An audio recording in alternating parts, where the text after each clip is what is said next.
So how are you classifying this last road trip with the team? What's the messaging kind of been from that? Good, bad, and ugly. There you It wasn't all that fun of a trip. It was just really cold and stuff. Then it was very good.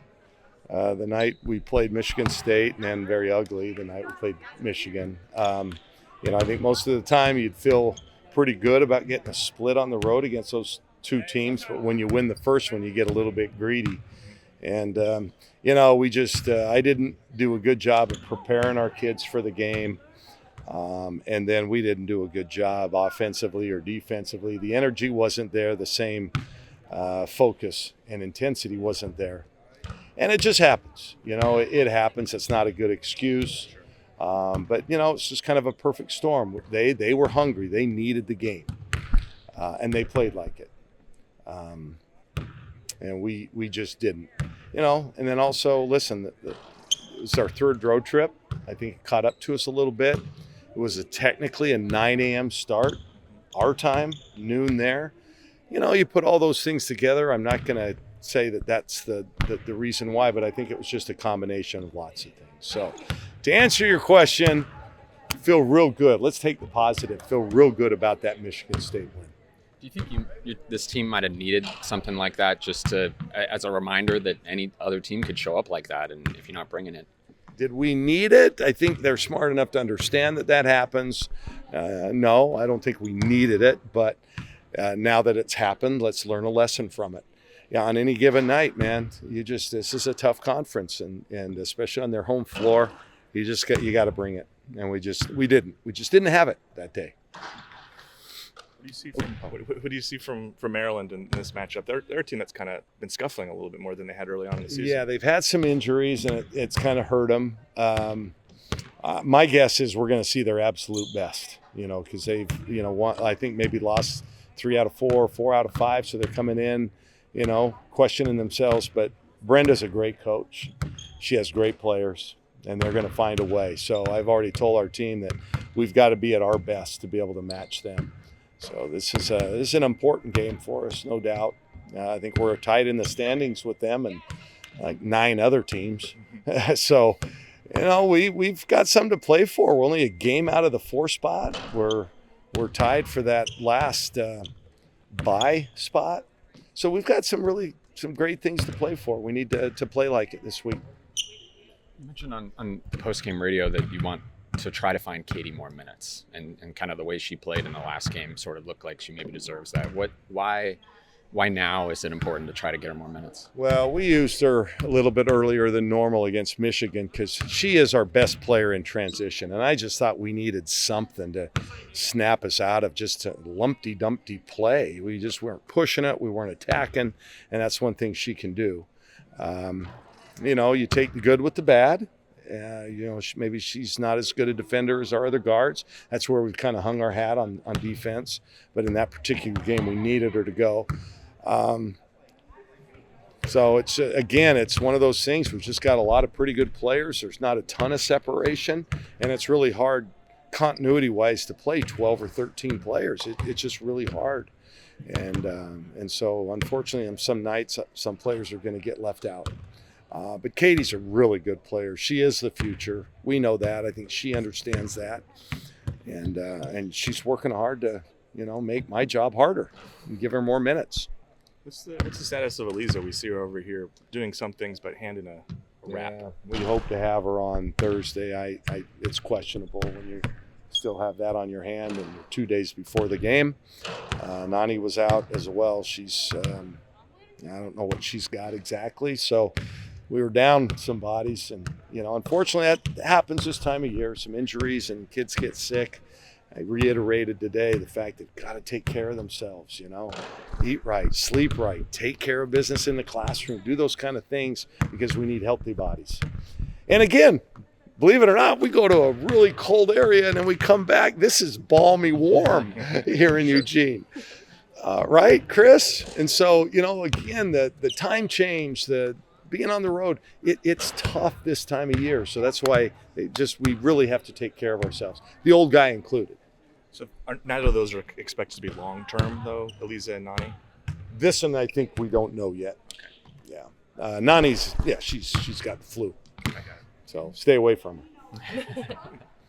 Nani, obviously a big day on Sunday for her family. Just quick turnaround between the two games. Just any plans with the team kind of for, I guess, watching the Super Bowl and everything?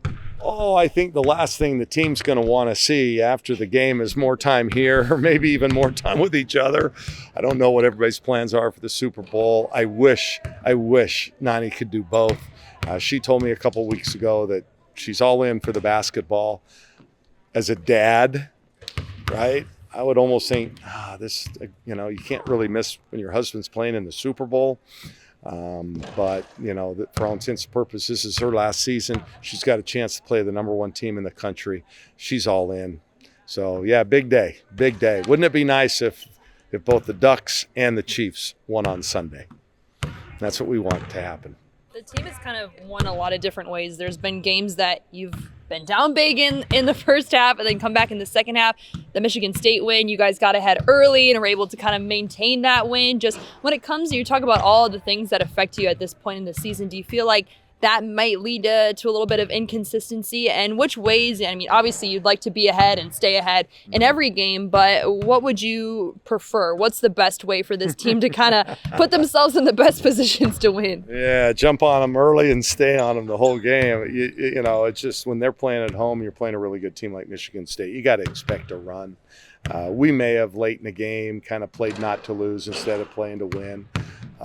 But again, we're 5-0 in close games, in games decided by 4 or fewer. So I think our team, I don't know which I prefer, but, I don't think close games are really facing these guys. I think they think that, hey, we're going to win this game.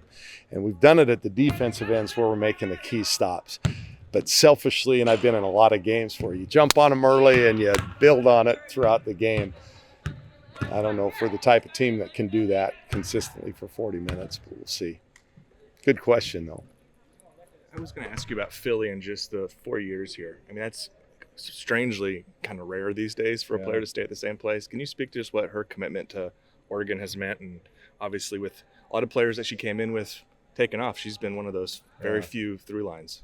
Yeah, which I think says something about her and her character. Not that the players that leave are bad characters. I'm not saying that, but she made a commitment here, and quite frankly, we made a commitment to her. She wasn't like she was a top 5 kid and everybody in the world was recruiting her.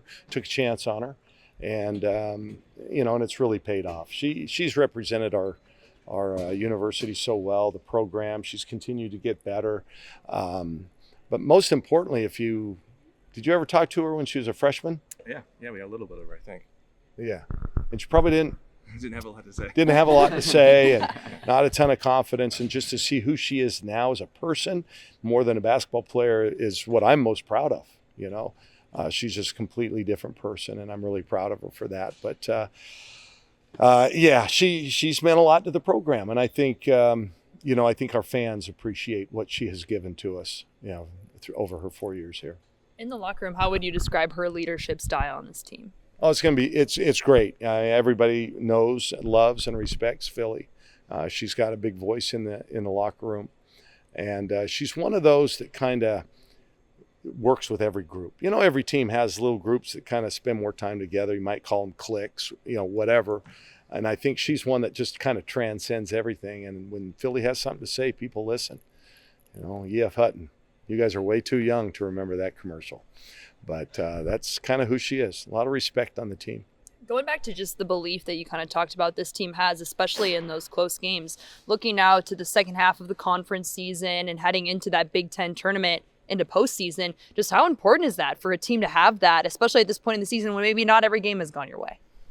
Oh, yeah, they've got to have that belief because guess what? From here on out, I think Rutgers game isn't a quad 1. I think all our others might be quad 1 win or games. And then, you go to the NCAA tournament. Well, anybody's good enough to beat you there. So we don't have any gimmies for the rest of the time. So you just got to always be on. And I think anytime you have a belief that, hey, we can win, we're going to win, it just goes a long way. It's a mental game as much as a physical game. Reflecting on the first half of the season, have you noticed anything about this team that helps them kind of get on? You know what I mean? Well, that's why this last game at Michigan was an aberration. I have not had to – pump these guys up and over build up the next opponent. We've got a veteran team. They're smart. They get themselves ready. I put a lot of credit on Payton Scott, on Deja Kelly, on Nani, Philly. Our older players, they're getting our kids ready. It doesn't have to come from us. So we have shown some maturity in that regard. And that's going to do us well, I think, down the stretch.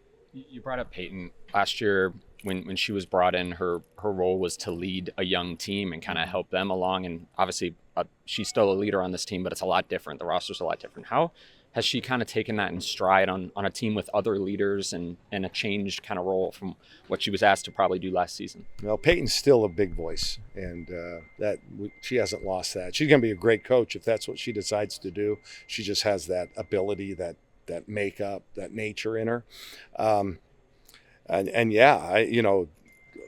You don't want to look back, but our season would have been completely different last year with somebody like that on the court all the time.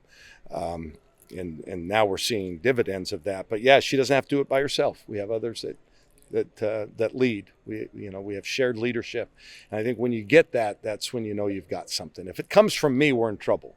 If it comes from just one player, they might have a bad day. We're in trouble. But we have different players that are able to step up and lead, and I think that's why you're seeing a team that really works hard. They play well together. They like each other. And that, I think, is the kind of product we're putting on the court. She was another player that had a lot of individual success before this, and obviously numbers are down because they're more spread out across the board on this team. But last year she told me she recognized that. She was like, I had a lot of individual success, but not a lot of team success. We didn't win a lot of games. How has she adjusted to that this season with taking a lesser role for the betterment of the team? Not a lesser role, but scoring less. Yeah, well, I mean, it just shows how much she understands the game, her basketball IQ, how unselfish she is. She's putting the team before herself. We have a number of players that are doing that. All the transfers that came in as fifth years, they all came in as the big fish in their programs, and you have to take a step back to play, to have the opportunity and privilege to play in a conference like this. And in Peyton's case, this is her sixth year. It'll be, if we can continue to get a few more wins and put ourselves in a position to go to the NCAA tournament, it'll be her first. So what a great way to go out in her career, to finally see that goal realized. So yeah, I love Payton. I truly do. She's close to our family, and she's one of the more memorable players I think I've ever coached, and I think we'll have a relationship that will last a lifetime. That's the kind of person she is. Loyal.